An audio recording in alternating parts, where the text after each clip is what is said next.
Hi everybody, I'm super pleased to be here. So I'm Guillaume, I'm a co-founder of an agency called MONOCHROME. We are 3 years old and we are making VR experiences for brands, museum, arts, artists in general, and also video game.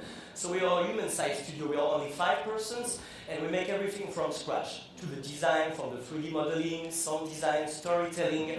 And during all these 3 years of experiencing, we discovered a lot of new case studies and questions and figured a few answers, and I'm going to try to answer to it with you. So first I'm going to show you a small showcase of what we did during these 3 last years.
So I'm having a super short time with you, so I'm going to try to showcase you a few case studies and to answer a few questions. So the first one is, what is the actual market opportunities for virtual reality in China?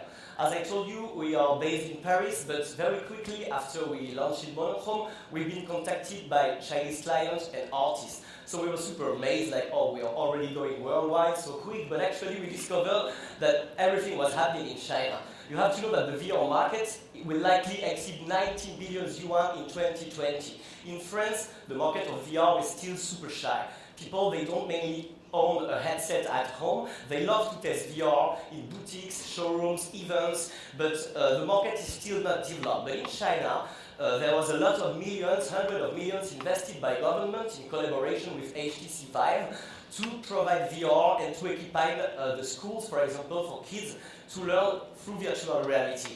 So, of course, now we are targeting this market too because all the most interesting projects comes from there. So, one first question people ask is virtual reality a new medium for digital communication? Basically, is it worth it? It doesn't replace the classical communication you can have through social networks or web, but what we discovered is that virtual reality is essential to help to revive the legacy and the history of some brands. So we've been working a lot for Dior, and 2 years ago we've been asked to design for them a virtual museum where we could discover all the most iconic dresses of the brand through virtual reality. You have to know that these dresses, basically no one can access and see it. Even the people mostly working at Dior, they didn't have the chance to see it. So we went to Dior HQ and we used 360 camera to capture all the dresses, and then we built a totally virtual and imaginary museum to showcase all these dresses. As you can see, each room is connected to a certain art director of the brand. So the user is having like a traveling of 3 minutes and rediscovering all the art directors through the brands. Most of the time, people are a little scared of VR because the quality of the 3D is not yet super convincing. But as you can see, with some techniques that we develop on our own, we can reach to have some super realistic approach and then to generate 360 video or real-time experiences. So this is the type of 3D we managed to have based on the different dresses. So what happened is that this virtual museum was presented in Dior boutiques, in some events of the brand, for example, and once again the brand was able to keep the attention of the client. Because you know, since Instagram and social networks, when you are providing a visual, you have to have 6 seconds of attention for the people to memorize the visual. But on Instagram, it's less than 1 second. So VR is a perfect complementary tool because the brand can use it to put the clients inside a 3 minutes experience or even 15 minutes experience. So it's super important for the brands that has a huge legacy and decades of history to propel the user inside the experiences. Another question we ask is, how do we build a bridge between communication and entertainment? What we mean by this, of course, is targeting the millennials and the Z generation. We've been working for TSL collection. Sylvain Lévy has a private collection of Chinese contemporary art, one of the biggest in the world, and he contacted us because he wanted us to design a virtual museum to present his collection of Chinese contemporary art pieces to the public for the first time. So what happened is that we designed a virtual museum which has been exhibited in a real museum. This collector has artworks which are XXL pieces. For example, you can't even exhibit them in casual museum because of their size. So he asked us to design a totally virtual museum, something grandiloquent and monumental in echo to the quality of the collection. And we remade some of the famous artwork and installations for people to be able to discover this private collection for the first time. So as you can imagine, to import some existing painting and videos in a virtual space, it's quite easy to make, but concerning the installations, we had to remake it from scratch in 3D, of course with the authorization of the artist. So what happened is that this museum is like an open museum. Instead of following a certain path, you can access to any type of artwork you want at any time.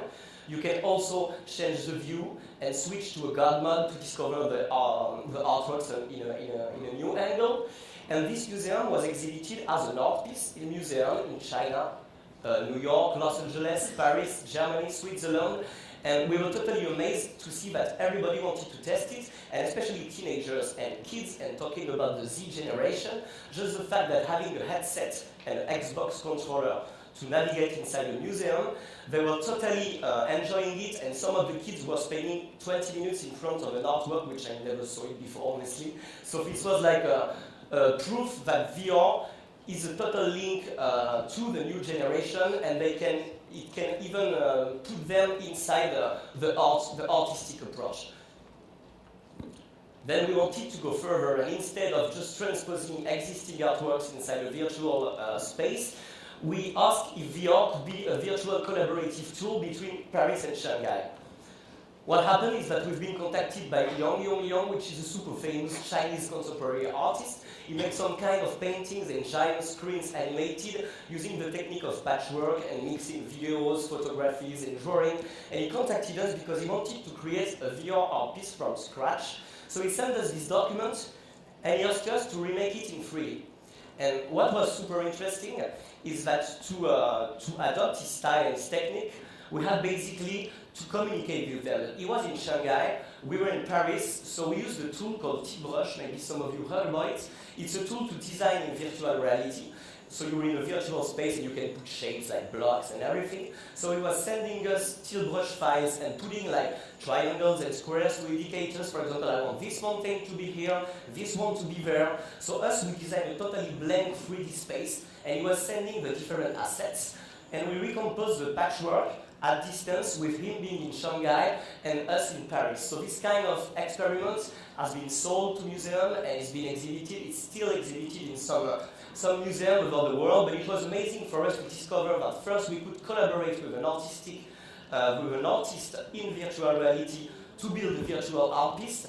And then for the first time, usually the artists, they're like in their atelier, they don't like to share their private techniques or whatever, and through VR we discovered that it was a new way to open to art and to collaborate with artists.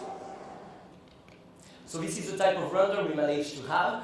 As it does, we managed to mix photographies for the cascades and fountains that you can see. We use the YouTube videos, some of our photos, we even have parts of drawings. And what happens is that we remade the virtual patchwork as he made with his hands generally.